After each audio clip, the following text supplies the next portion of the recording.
Buenos días. Voy a hacer 4 paraules en catalán i veureu que no és difícil comprendre la llengua catalana. Per què?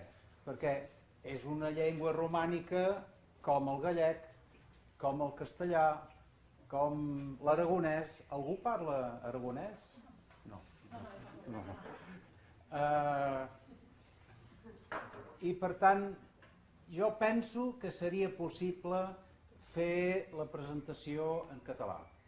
De totes maneres, he preparat el text en llengua espanyola i ho faré en espanyol.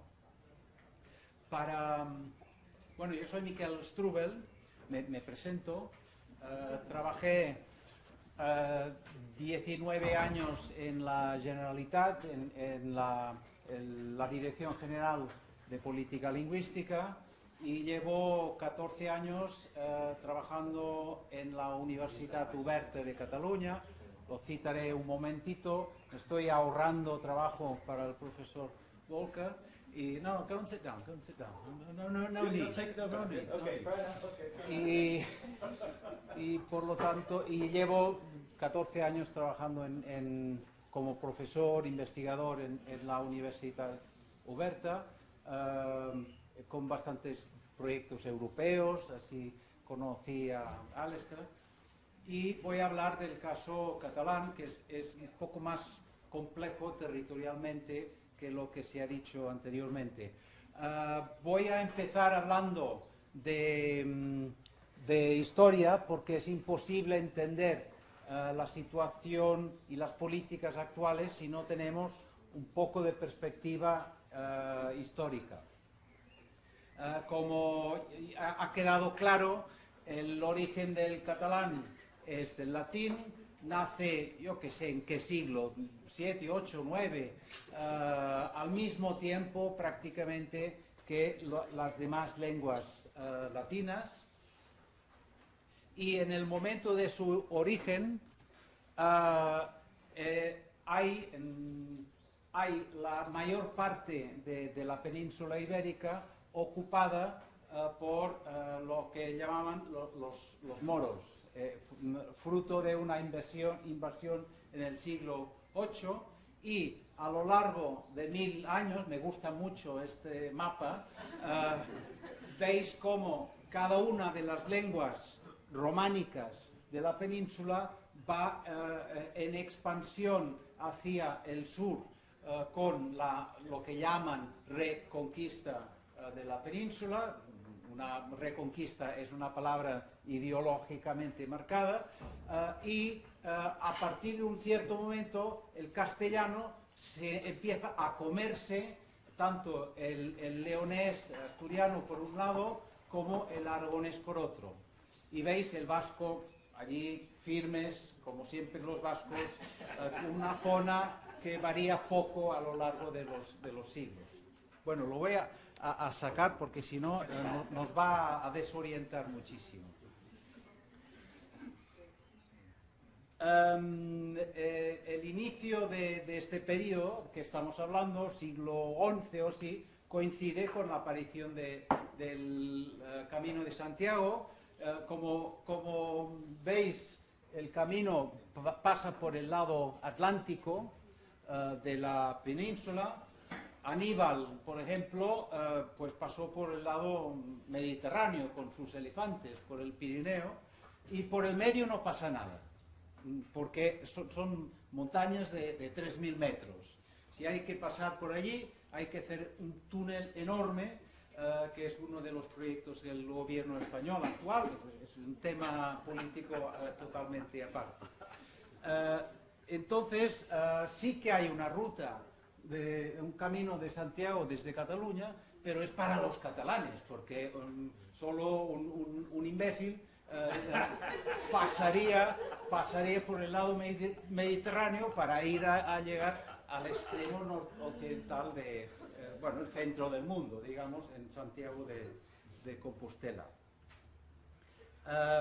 Por razones, en las zonas de contacto del castellano, por razones más políticas que lingüísticas, a partir del siglo XV o XVI habéis visto cómo el mapa va mostrando una extensión de las zonas donde se habla el castellano y un retroceso de los demás lenguas.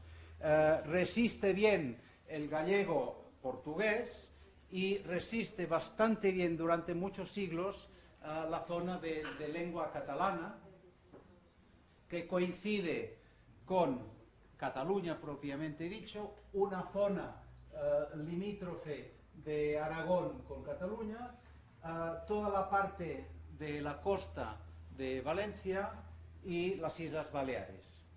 Y esto es, claro, para hacer una explicación de políticas lingüísticas debería explicar cada una de las realidades que son muy diferentes.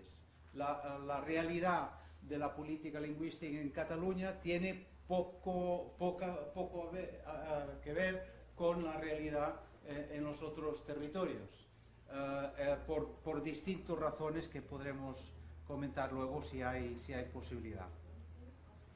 El contacto del catalán con el castellano empieza con la unión dinástica de los reyes católicos, pero el reino de Aragón, que es básicamente lo que estamos viendo aquí, sigue teniendo sus propias leyes, sus propias monedas, sus propias instituciones hasta el final de la Guerra de Sucesión, en el siglo XVIII. Esos territorios defienden una monarquía, digamos, de tipo confederal, con gran respeto a la autonomía de todos los territorios y con los Países Bajos y el resto del imperio, digamos, y en cambio la opción borbónica que gana la guerra con la ayuda de los franceses es un sistema mucho más centralista, y veremos que esto desde el momento de la publicación de los decretos de centralización, en que Cataluña, pero hay otro para Valencia, pasa a depender del Consejo de Castilla, pierde toda su autonomía. A partir de 1700, ¿qué es esto? 16 creo, hay una batalla ideológica sobre la configuración del Estado español, de España. Y esto, mi aportación hoy se va a concentrar más en este conflicto de cómo se ve la convivencia dentro de la península ibérica. En el siglo XIX, un siglo más tarde que eso, el castellano acaba de entrar en los documentos notariales, en los testamentos, en los contratos de compra y venta, en parte porque la gente ya no sabe escribir la lengua, no se ha modernizado la lengua, se ha marginado bastante de los círculos, los entornos administrativos y políticos, y al mismo tiempo empieza un renacimiento romántico de valorización de la lengua, con aparición de grandes poetas y luego una obra literaria muy grande y crecimiento de revistas y luego diarios. Es decir, hay realmente una dinámica de recuperación que lideran los que han acabado de abandonar la lengua para sus usos oficiales. Es una contradicción, y es en Cataluña sobre todo, no tanto en el resto del territorio, donde se produce este fenómeno.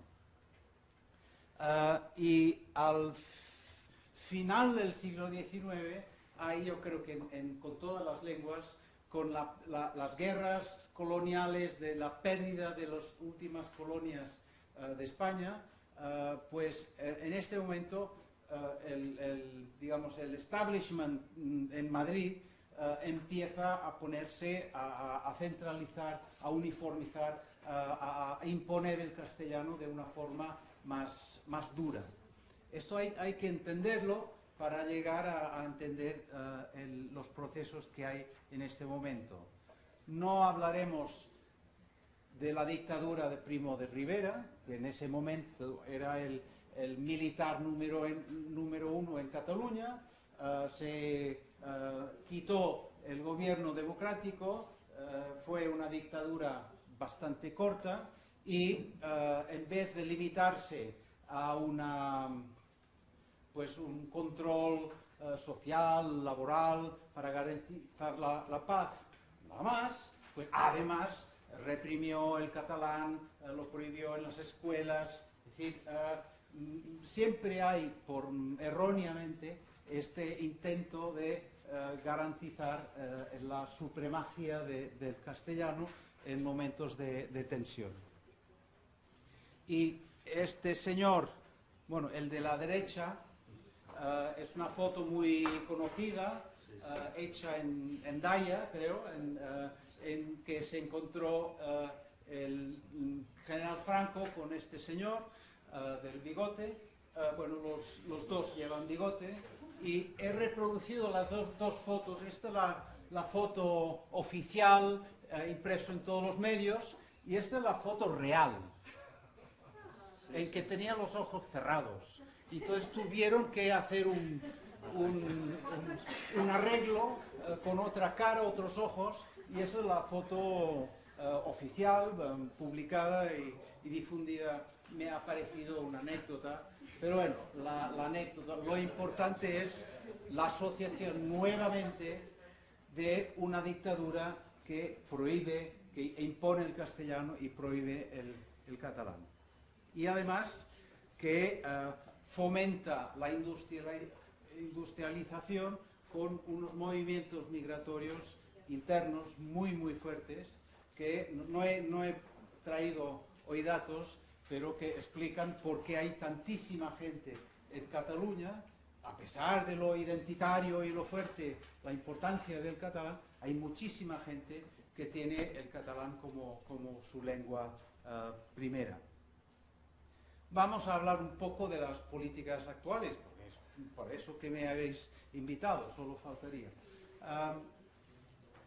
En el marco de la Constitución de 1978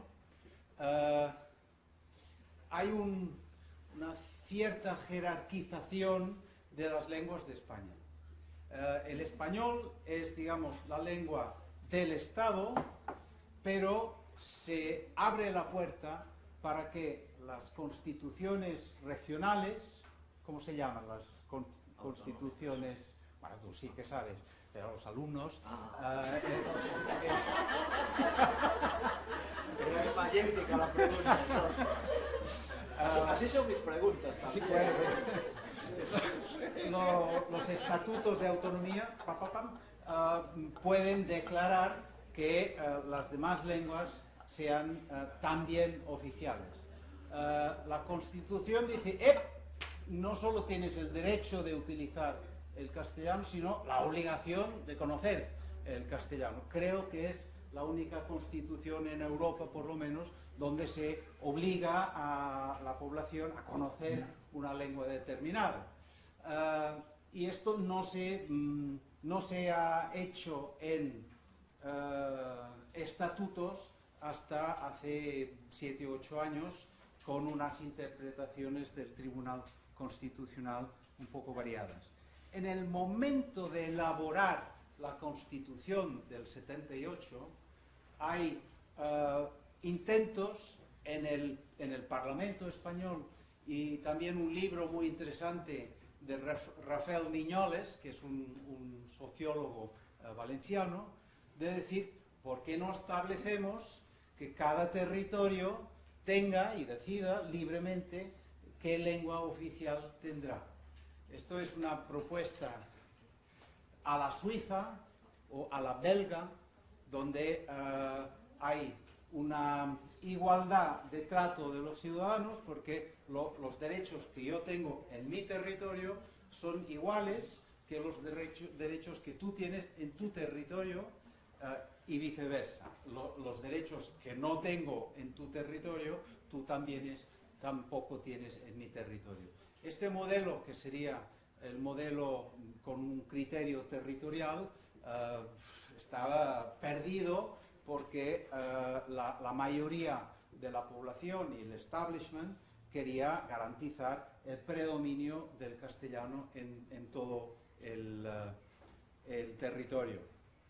Y además hay dos motivos, bueno, hay un motivo más para que este modelo no prosperara, y era justamente los procesos de inmigración internos muy recientes que hacían que había muchos castellanoparlantes en distintas partes de España que tradicionalmente no eran de lengua española.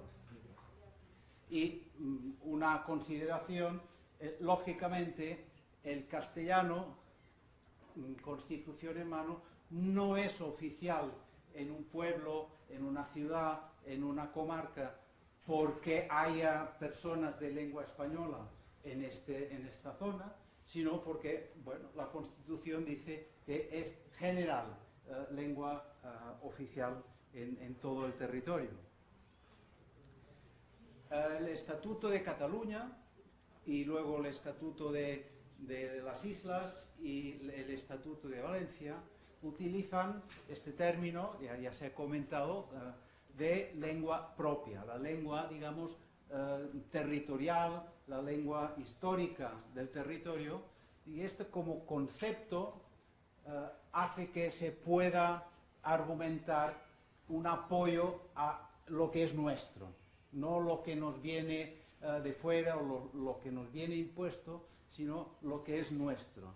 Y hay, al cabo de pocos años, en los años 83-86, 3 leyes de normalización lingüística, leyes para favorecer que la presencia y el uso del catalán sea normal en los 3 territorios principales. Ya supongo que sabéis que el catalán, como el occitano, que es otro clásico, a partir de siglos de no uso oficial, pues empieza a tener el nombre de cada sitio. Entonces hay el Biarnés, el Gascón, el Provenzal, el Languedocien, etc. Y bueno, estamos hablando de la misma lengua, variantes distintas, pero de la misma lengua. En catalán ha pasado y sigue pasando por lo mismo. En Mallorca dicen parlem mallorquí y menorquí y rossellonès y lleidatà y tortosí y valencià. Y digo valencià porque es el único territorio donde el nombre de la lengua no es catalán. En las islas sí, oficialmente es catalán, y en Valencia no. En un primer momento pensamos, bueno, lo del nombre no tiene importancia, pero luego hemos visto que sí, y que ha habido intentos intentos importantes de decir, no, son lenguas distintas. Hay textos oficiales en Valencia que las lees y dices, bueno, pero y no tienen nada que ver con el catalán. Eso se ha resuelto con una academia valenciana de la lengua, que no es lo mismo que una academia de la lengua valenciana, son sutiles diferencias importantes, pero de muy mal traducir, por lo menos al inglés es un desastre, y esto creo que se ha arreglado un poco. Hay otro territorio, hemos visto antes, que es Aragón, donde en la franja, bordeando, igual como hemos visto con el gallego, que se habla en zonas de Asturias o de León o Zamora, pues hay una zona en Aragón colindante con Cataluña, donde desde siempre se habla, desde siempre, del siglo X, XI, se habla catalán. No tenía ningún estatus oficial durante años. Hubo una ley en el 99 de patrimonio que dijo, habrá una ley para definir la política lingüística. Tardó 10 años. Y como suele pasar, la derecha estaba en contra del reconocimiento de derechos a los ciudadanos y la izquierda estaba a favor. Entonces, esta ley del 2009, promovida en Aragón para reconocer el catalán y el aragonés, ha sido cambiado hace pocas semanas y, entre otras cosas, de la ley se ha eliminado toda referencia a la palabra catalán. Es decir, han inventado que lo que hay allí es lengua aragonesa propia de las áreas orientales, la PAO.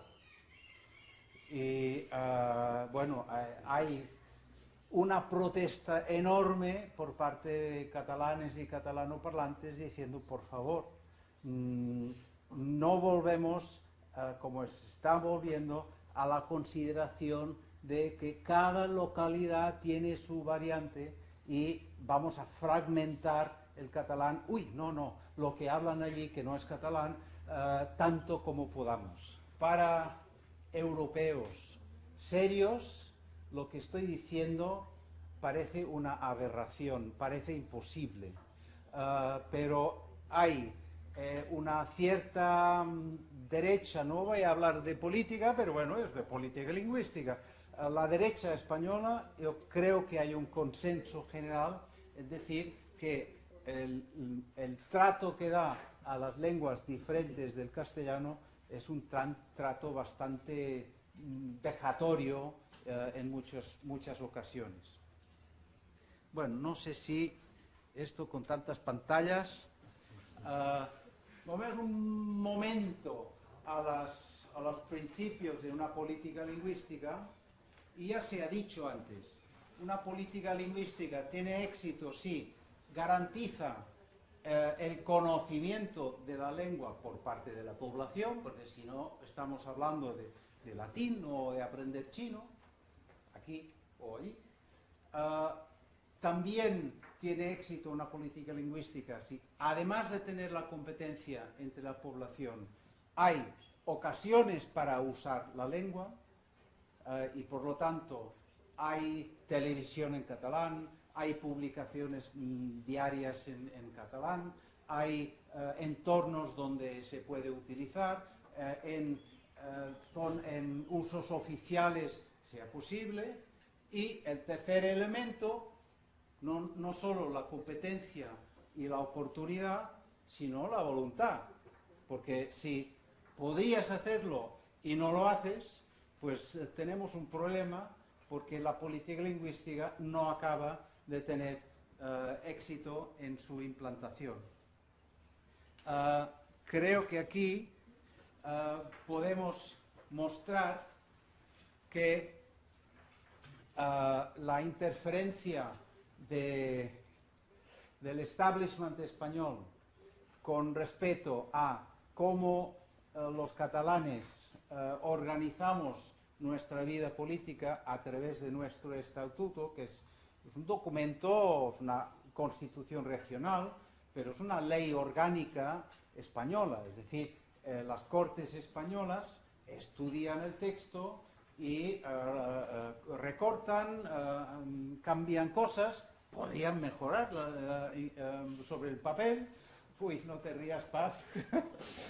Sobre el papel podrían mejorar los textos. Pero este Estatuto de Autonomía reformado en 2006, en parte decía, bueno, todo lo que hemos dicho de política lingüística en otras leyes y que todo el mundo ha dicho sí, nadie ha dicho esto es ilegal, esto es anticonstitucional, vamos a ponerlo dentro de nuestro estatuto, que le da más coherencia, más prestigio jurídico. Pues esto se hizo y, por lo tanto, la referencia a las lenguas en el Estatuto de Autonomía de 2006 es bastante más detallada, pero el Tribunal Constitucional dijo, sí, eso habéis creído. Y empezó a recortar o a interpretar varios aspectos del Estatuto de una forma que no se había previsto. Hubo una protesta en el 2010 donde veis muchas banderas catalanas y algunas estrellitas aquí. No como bandera, pero bueno, eso es la bandera de la independencia. No voy a hacer una charla sobre la independencia, pero esta es otra manifestación, 2 años más tarde, el último día nacional, y aquí empezáis a ver no solo estos, sino que casi todas las banderas son a favor de la independencia. La lengua y por lo tanto la política lingüística es un elemento importante en este tema.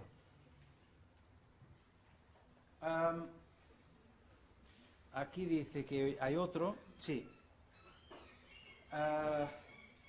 Esto lo hemos comentado y por lo tanto voy a pasar por esto. Y uno de los elementos, que es la oportunidad de utilizar la lengua, pasa también por nivel universitario y mi universidad, chin chin, no está aquí.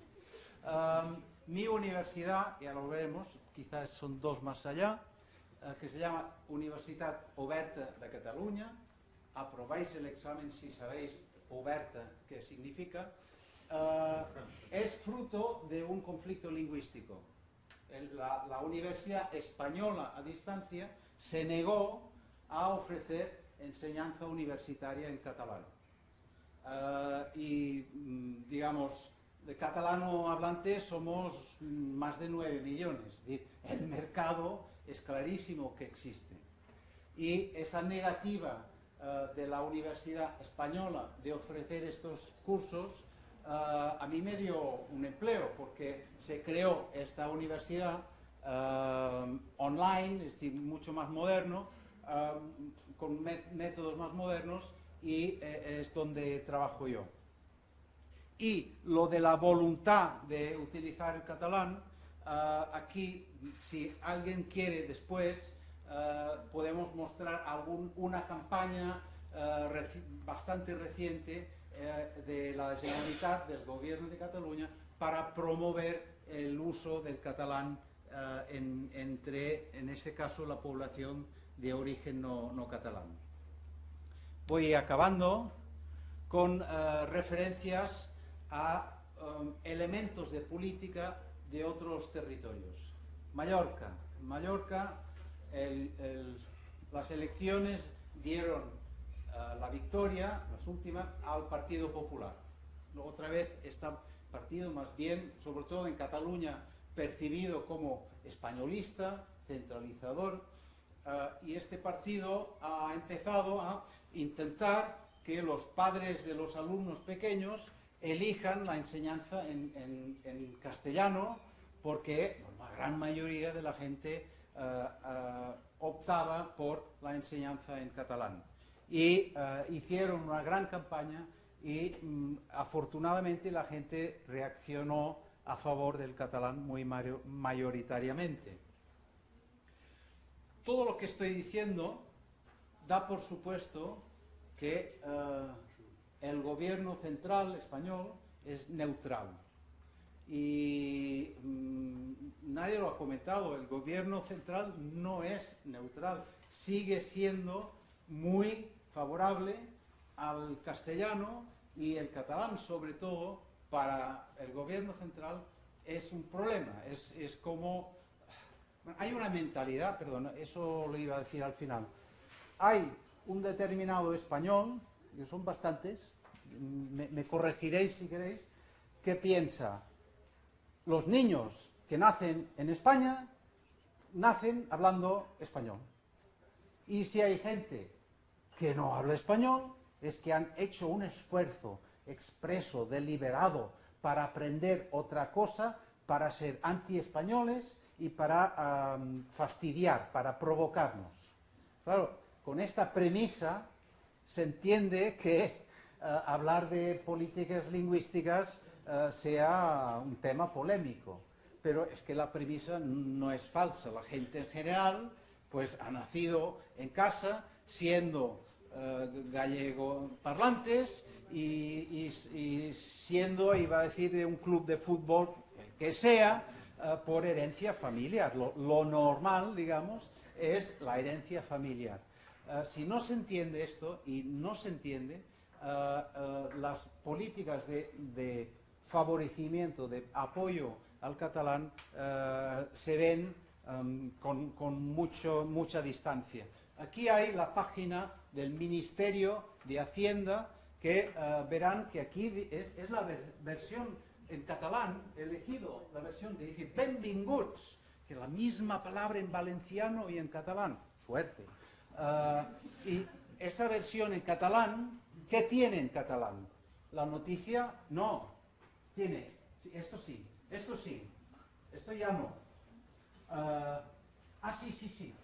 Todo esto es en catalán, pero el ministerio no. El ministerio no.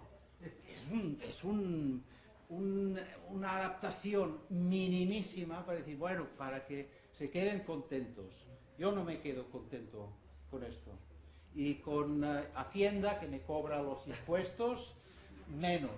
Y cuando voy, como la semana pasada, a hacer mi declaración y me están imponiendo el castellano varias veces oralmente y por escrito, pues protesto muy civilizadamente porque ya sabía que iba a pasar, pero el hecho es que estas cosas son bastante dolorosas y humillantes. Yo creo que hay un punto de humillación en todo lo que sea la relación del Estado con las demás lenguas. No me voy a dedicar a comentar eso porque ya no tengo tiempo, pero pensemos que yo creo que todos hemos hablado mucho de la planificación del estatus, la condición legal, la posición en las escuelas, la promoción de productos, de medios de comunicación. No hemos prácticamente hablado de la planificación del corpus. Yo creo que en una sesión hablando de políticas lingüísticas, alguien tenía que decir, hombre, los gobiernos también tienen que asegurarse de que la terminología esté al día, que la gramática esté al día, que no haya problemas de ortografía o de sintaxis, es decir, que los lingüistas también tienen su papel, también tienen su rol en el desarrollo de una política lingüística. ¿Para qué tener una terminología deportiva detallada si no tienes deportes en la lengua? Es a partir del éxito de la extensión de la presencia de una lengua, fruto de una política lingüística, que hay necesidades propiamente de los lingüistas. Y esto creo que era un pequeño homenaje que tenía que decir. Este cartel es para no olvidar que la política lingüística puede ser institucional, pero que la sociedad civil también organiza sus propias asociaciones para promover la lengua. En Valencia, Escola Valenciana es una organización muy activa en promover que los padres elijan para sus hijos la opción que sería de los vascos, la opción de tener la enseñanza desde pequeños en catalán. Casi 14.000 familias este año, para el mes de septiembre, que son padres de niños de 3 años en la Comunidad Valenciana, no van a poder tener la educación de su hijo en catalán, aunque han pedido esta posibilidad. ¿Por qué? Porque el gobierno valenciano también está en manos del partido que la gente ha votado. Es decir, también tenemos que creer un poco en la democracia. Pero este tema es muy colateral dentro de los programas electorales. Vamos a invertir, vamos a gastar, vamos a hacer carreteras y puertos, y vamos a organizar y además vamos a promover el castellano en la escuela. Pero esto queda muy diluido y muy escondido al final de sus programas. Por lo tanto, sí democracia, pero sí formación hace falta que la gente sepa hasta qué punto hace falta una sensibilización. Y la batalla en Cataluña, yo creo que puedo acabar aquí, no sé cuánto me faltaba, pero veo el reloj. La batalla en Cataluña, ideológica, está secuestrando, está utilizando palabras que solo nos sirven a los catalanes en democracia. Es decir, las dictaduras han oprimido, han prohibido, han impuesto el castellano. La libertad, la democracia, la convivencia, la tolerancia son valores muy catalanes, y en cambio los oponentes de las políticas lingüísticas en Cataluña han utilizado estas palabras como nombres de asociaciones. Hay una asociación para la tolerancia, son muy intolerantes.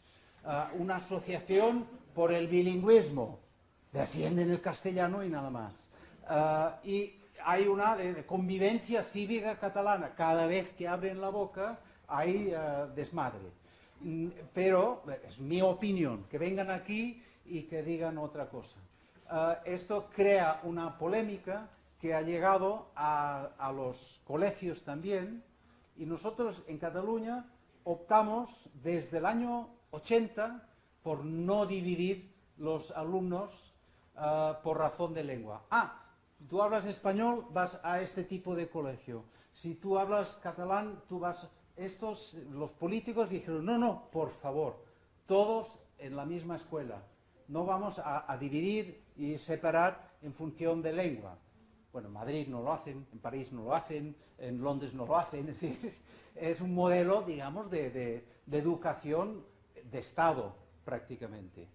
Este modelo, pues, desde el primer día excita muy negativamente al nacionalista español. Es decir, en mi país esto no puede ser. Cataluña es de España, no es Cataluña es España, sino Cataluña es de España. ¿Qué hacen estos diseñando un modelo que nos convierte el español en lengua extranjera? Eso, se leen estas cosas con mucha vehemencia, y hay una sentencia de un tribunal superior de justicia que dice: si hay un solo alumno en toda la clase cuyos padres han dicho queremos la enseñanza en castellano, pues toda la clase tiene que hacer la enseñanza en esta lengua. Es una aberración, caerá, no puede prosperar. El sentido común dice que las cosas no se arreglan a porrazos de esta manera. Pero, en fin, demuestra hasta qué punto hay un conflicto lingüístico, un conflicto no en la calle. En la calle, en Cataluña, no hay problema, pero sí en los medios de comunicación de Madrid, por ejemplo, y sí que hay incidentes constantes con policía española que arrestan a alguien porque ha hablado en catalán, en valenciano, en Valencia el otro día también, o en Burjassot un acto, digamos, de homenaje a un poeta muerto, pues hay un boicot con gente gritando porque este poeta valenciano era catalanista. Por favor, las cosas se han sacado de su sitio, y en Valencia sí que notas que hay un conflicto, es decir, que el tema del problema de la lengua, el tema de la política lingüística es un tema polémico. Me he referido a la prensa madrileña. El ABC puede haber dicho que este señor era el español del año cuando les convenía, y al cabo de un tiempo dicen que este quiere hacer lo mismo que Franco, pero al revés. Es decir, las interpretaciones que se hacen de la política lingüística realmente son vehementes y creo que no se deben permitir. Yo voy a terminar aquí, si parece, y si hay preguntas para, yo creo que para los dos ponentes, encantados de la vida. Gracias.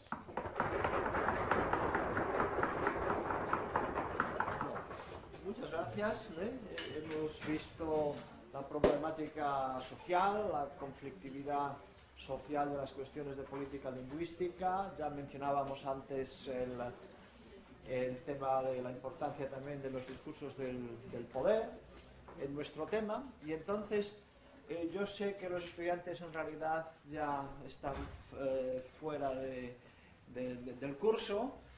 Si alguien tiene que irse, que se vaya. Yo diría 5 minutitos para alguna pregunta que pueda haberse planteado, y a las 12 hacemos una pausa que luego continuamos. Luego continuamos con la ponencia del profesor Thun, después de una pausa. Pero alguna cuestión que se quisiera comentar ya. Sí, yo tengo una pregunta.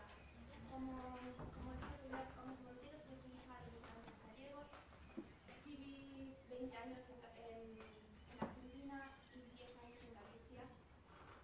Y lo que yo, mi experiencia personal es que desde el gobierno no se ayuda tampoco para que se expandiera la lengua. O sea, esa es mi opinión personal. Viví 10 años en Galicia y tuve muy pocas oportunidades de aprender la lengua sistemáticamente. Hice los 2 cursos que la Junta daba, precisamente iniciación y perfeccionamiento, pero era muy difícil conseguir una plaza para poder aprender. Y después había mucha gente, eran todos gallegos los que estaban en el curso. Gallegos que sabían la lengua, que hablaban gallego, pero que no podían escribirla. Muchos, y también pasa eso, que saben la lengua, pueden hablar, pero no pueden escribirla.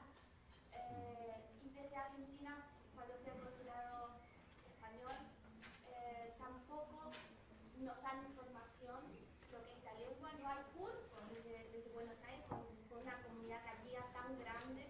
Tampoco hay cursos en el extranjero para gallegos, o sea, para hijos de inmigrantes gallegos.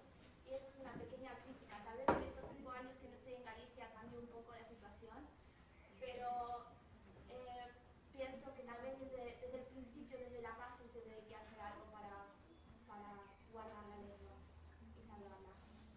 Es mi opinión personal. Ahora cambia la situación. Bien, yo no sé tu experiencia. No todo lo que se hizo en alfabetización de adultos en Galicia estuvo bien.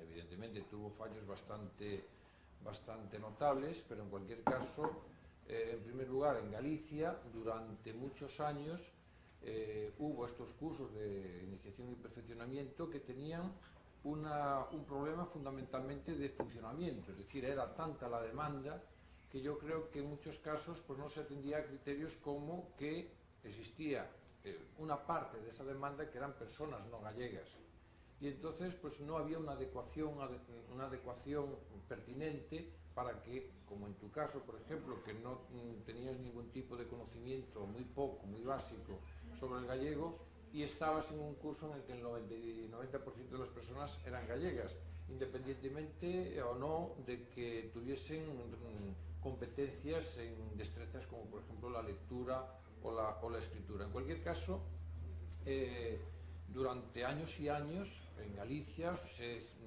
convocaron pues no sé cuántos miles de cursos de gallego para que aquellas personas de más de 30 o 40 años, depende en qué periodo, pues que no habían tenido la posibilidad de estudiar el gallego en los centros educativos, pues lo pudiesen hacer. Algunas veces la adecuación de estos cursos no era la correcta, y tú eres un ejemplo, que tuviste que ir a un curso en el que seguramente no has aprendido todo lo que te hubiese gustado.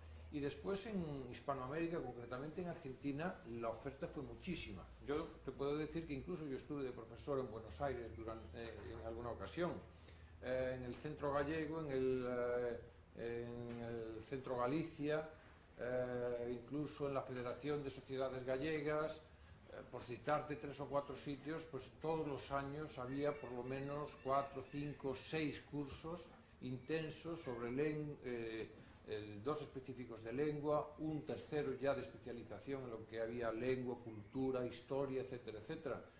Mi experiencia es esa. Mi experiencia es esa. Yo, ya digo, tuve la suerte, pues posiblemente uno de mis primeros trabajos fue cuando acabé la carrera, irme a Buenos Aires Es decir, la posibilidad existía. Yo no sé si en la Patagonia, pero en el caso concreto de Buenos Aires, en La Plata, etcétera, existía la posibilidad de... Pero el problema es lo siguiente, si yo voy al consulado español... No, el consulado ya aparte, es decir, ya... Bueno, a ver, Ahí me lo creo todo. Quiero volver para España, Sí. quiero volver a Galicia, quiero retornar. Es cuestión de aprender la lengua también. ¿Usted eso tiene obligación?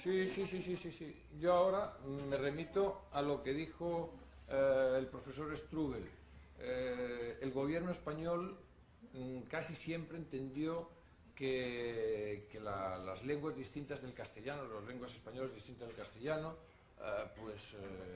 no son un incordio. A mí me preguntan, bueno, yo voy con frecuencia por Madrid, casi todos los días tengo que justificar mi acento gallego y por qué hablo con gallego. La última vez que cogí un taxi en Madrid, estamos hablando de un taxista, porque estábamos hablando, las 3 personas que íbamos en el taxi gallego, pues ya nos empezó a hablar, es que los catalanes, los gallegos, los no sé qué, no sé cuánto. Y yo tengo que explicar que yo no hablo gallego por razones políticas, por razones de ningún tipo. Es que mi abuelo, el que me refería antes, Enrique, hablaba gallego, mis padres hablaban gallego y yo desde que nací, a mí mis padres me hablan gallego. Mi lengua materna es el gallego. No se lo creen. Es decir, ellos piensan que yo hablo gallego por fastidiarlos, efectivamente, por fastidiarlos, es decir, que les quiero meter el dedo en el ojo y les digo, bueno, pues aquí os fastidiáis, por no utilizar otra palabra, y no es así. En mi caso concreto, pues mi familia habla gallego, y entonces pues es la lengua en la que mejor me expreso, en la que cuando estoy cabreado, me cabreo en gallego, y cuando tengo una emoción profunda, la tengo en gallego. No la tengo en castellano, pero no por fastidiar a nadie. Y en el consulado seguramente que cuando tú ibas allí, aunque no fuese por estos motivos, pues seguramente pensaban que esta venía aquí a incordiar. Bueno, a ver, no vienes al consulado español a preguntar por gallego. Y de hecho, bueno, pues muchos problemas que hay con instituciones, ¿no? Y para terminar, el profesor Eggert, ¿no? Una pregunta, sí, después de las 2 conferencias se nota una diferencia clara entre la política lingüística en Galicia y en Cataluña, y se ven logros diferentes y éxitos diferentes también.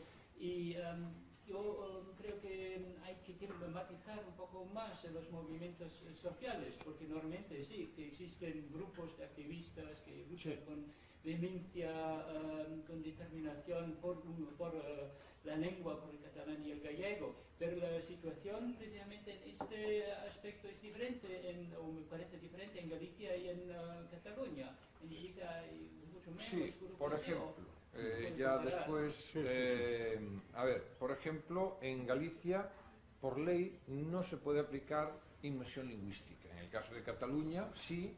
Yo personalmente soy favorable a la inmersión lingüística, entre otras razones porque hay un porcentaje muy elevado de jóvenes gallegos en edad escolar que el único referente que tienen de la lengua gallega, y estamos hablando de núcleos urbanos, el único referente que tienen de la lengua gallega fundamentalmente es en el sistema educativo. Por lo tanto, un joven en Vigo, no sé si se suena la ciudad de Vigo, de Coruña, por ahí, del centro de Vigo, pues ese niño se despierta en castellano, hace los juegos en castellano, va a comprar sus chucherías en castellano, los juegos en castellano. Entonces el único referente que tiene va a ser el de la escuela. Por lo tanto, la inmersión lingüística, y ya desde los años 60 está sumamente probado que el sistema de la inmersión lingüística pues funciona, pero en Galicia hay otro problema, al que yo aludí muy por encima. En Cataluña es posible porque lo que yo refería en los datos sociolingüísticos. En el mapa sociolingüístico del año 2004 se preguntaba a la gente ¿cuál es la razón por la que tú usas gallego? La primera de ellas era cuál era la lengua familiar, posteriormente el hábitat de residencia, otro era pues la ocupación, los estudios, el nivel de estudios, etcétera, etcétera. Y en sexto o séptimo lugar está una razón ideológica, es decir, de carácter nacionalista. Es decir, yo soy nacionalista o no soy nacionalista. En el caso del gallego, personas que hablan en gallego habitualmente por esa razón ocupa un sexto lugar. En el caso de Cataluña, los datos a los que me refiero creo que son del año, yo creo que hace de 3 años que se publicaron, yo por lo menos los últimos que conozco, la razón de conciencia nacional en Cataluña ocupa el segundo lugar. El segundo lugar. Por lo tanto, determinadas políticas tú puedes aplicarlas en una sociedad en la que existe un consenso más o menos amplio de carácter ideológico, político. Y en otros ya no tanto. En el caso de Galicia, evidentemente, existe un sector nacionalista, pero que no supera el 10%, 15% de la población. En Cataluña, pues no sé cuál sería el porcentaje, pero a lo mejor es el 50%. Y además ocupa el poder. Y además ocupa el poder. En el caso de Galicia, pues es un 10% de la sociedad y ese 10% no es soporte suficiente para que haya en el gobierno un gobierno nacionalista. Y entonces, yo creo que eso explica también las políticas, digo, en las educativas, unas determinadas, porque claro, el político no es tan tonto como para hacer una política social, educativa, lo que sea, que vaya en contra frontalmente del sentir o del pensar popular.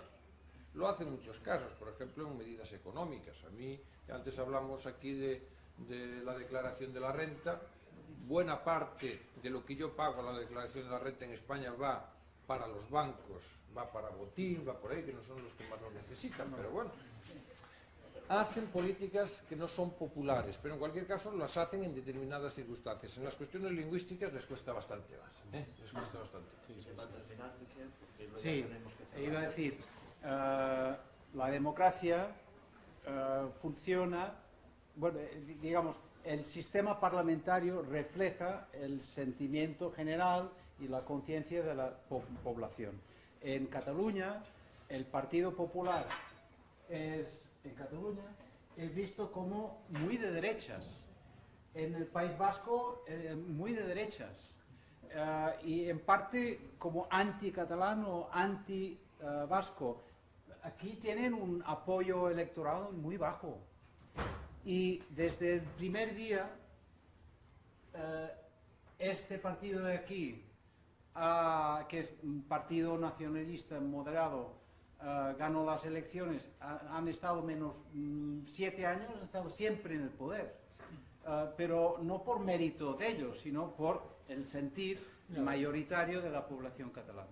Y además han tenido la buena estrategia de negociar las políticas lingüísticas y todas las políticas institucionales importantes con el segundo partido socialista, con lo cual, bueno, entre las mayorías, la política lingüística nunca ha sido digamos, un conflicto.